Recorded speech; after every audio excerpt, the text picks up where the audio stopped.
Headline, Senator Amy Marcos in the Iglesia ni Cristo protest rally. Ako, yung initial impression ko is, ang linis-linis na nung messaging ng lahat, placards, ka-Edwil, malinis, walang pangalan, walang pinabababa sa pwesto, transparency and accountability. How and why was Amy allowed to say all those things on stage? Siguro, una ko rin, ang kailangan nating tingnan, matagal ng debate internally kay Senator Amy, yung do I admit, ang tagal na niyan, from day one of this administration. Admit what? Admit that he is a user. Because she was a witness. Yes, she knew about it. Tapos, nung dumating yung eleksyon, dumating na naman. Hindi, admit mo na lang para hindi ka, to save yourself. Because it's a shared brand. It's the brand of Marcos is shared. So whatever sins of that brand becomes now a burden for the senator. At nakita naman natin, dumaus-us siya. Di ba? Nasa dulo siya nung 2025. And yet, nasa tingin ko masyadong masakit na sabihin niya publicly. And then when she came back from Geneva, recently, merong official trip dun yung Committee on Foreign Relations. Nakiusap siya kung pwede siyang tumayo sa stage. Hindi namin alam kung ano yung sasabihin niya. And yet, merong point na kailangan ko na bang sabihin? So what happened last night was essentially she was given a platform to finally admit. And she did that in a very courageous way kasi napakahirap.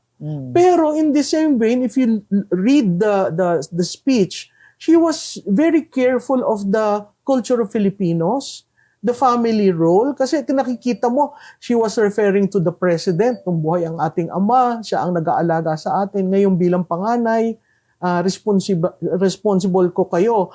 And then she mentioned na pahinga na tayo, pahinga na tayo, uwi na tayo. So there was no call for resignation. It's just a plea from a sister who was involved in the 2022 elections, and then after winning, she's like frozen delight.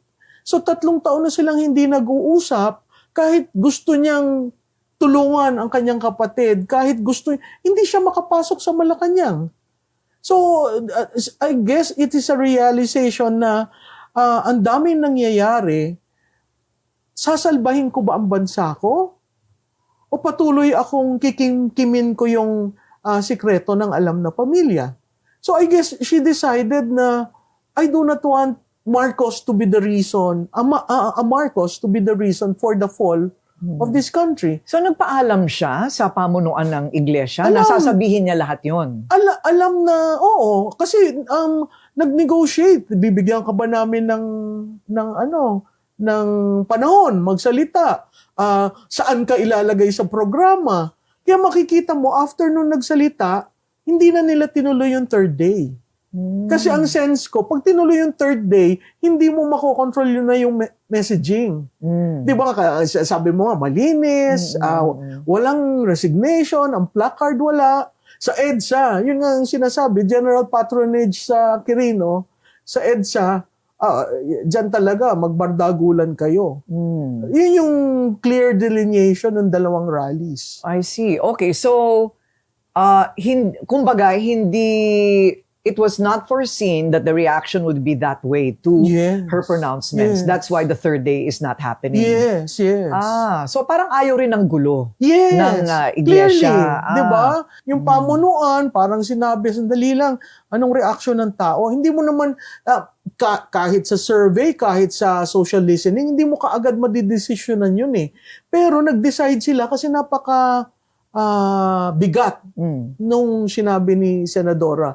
At nakita naman natin, she had that pained look. Again, you go back to if you have a family member who used drugs, who promised, hindi, magbabago ako, who said, I will stop.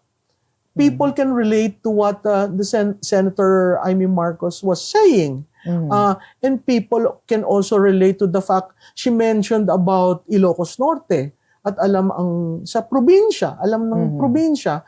And if you look at the career of Senator Amy, she was following Bongbong Marcos every political stop. And she was cleaning.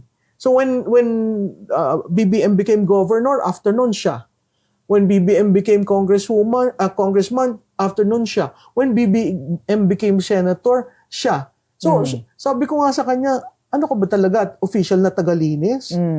Di ba? May effort na gano'n. Ang sasabihin ng mga opposition to Amy is that she's the least credible because she's always known to be magkagalit sila.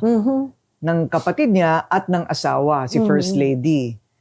Tsaka parang matagal na niyang parang binabanggit-banggit yung tungkol sa paggamit ng drugs. So, what does she need to make whatever she wants to happen? Corroboration? Yes. Will she need evidence? Yes. I think there'd be, the corroboration should come because there are friends and you know, certain people with videos showing that the president actually was doing it. Kasi yun ang kasunod nun. Sa panahon kasi ngayon, ang daling magbanggit ng pangalan, right? And half of these guys are saying, what's the evidence? Where's the trail? Where's the video? Who saw me giving the money? Ganon lahat, diba? So, palagay ko yun ang kasunod sa mga salita. Oo. At saka, Corina, it borders into that provision in the Constitution, Article 7, Section 11, on incapacity. Kasi, di ba may 4 grounds tayo for removing the president? Iba yon. Yung incapacity has to pass to Congress where the vice president becomes acting president, unlike removal from office. Okay. So yung incapacity has to be proven. And right. Because, well, kung 3 taon na silang hindi nagkikita, paano niya nakita? Baka 3 taon na rin clean ang Pangulo. You know what I mean? Hindi naman ganon. Hindi ganon eh. Kaya akala niya, and whenever she sees the brother, parang namamanas, ano nangyayari kay Ading? So yung ganon, yung mga komentaryo niya, minsan pag nakita, bakit ganyan ang boses niya? Ba't nagdudugo ang ngipin? So, there were, and she knew it, but she was keeping quiet, but among a small circle of confidants, parati niyang sinasabi na, naku, gumagamit siguro ito. Well, a hair follicle test would disprove it, right? Di ba, ang tagal na niyan, but again, so ngayon bumabalik, oy, St. Luke, sandali, totoo ba yung binigay yung hair follicle? Di ba, they were the ones who did that when he filed for presidency in 2022. So kung sana totoo yun, di maaga pa lang, di ba? So ang daming nagiging problema nitong statement ni Senator Marcos kasi even those who are part of the Duterte group were saying, alam mo pala, ba't kinonvince mo si Sara? I mean, these things will come up. So I guess when she did stand last night, I guess she was conscious of all these things. Oo nga. Well,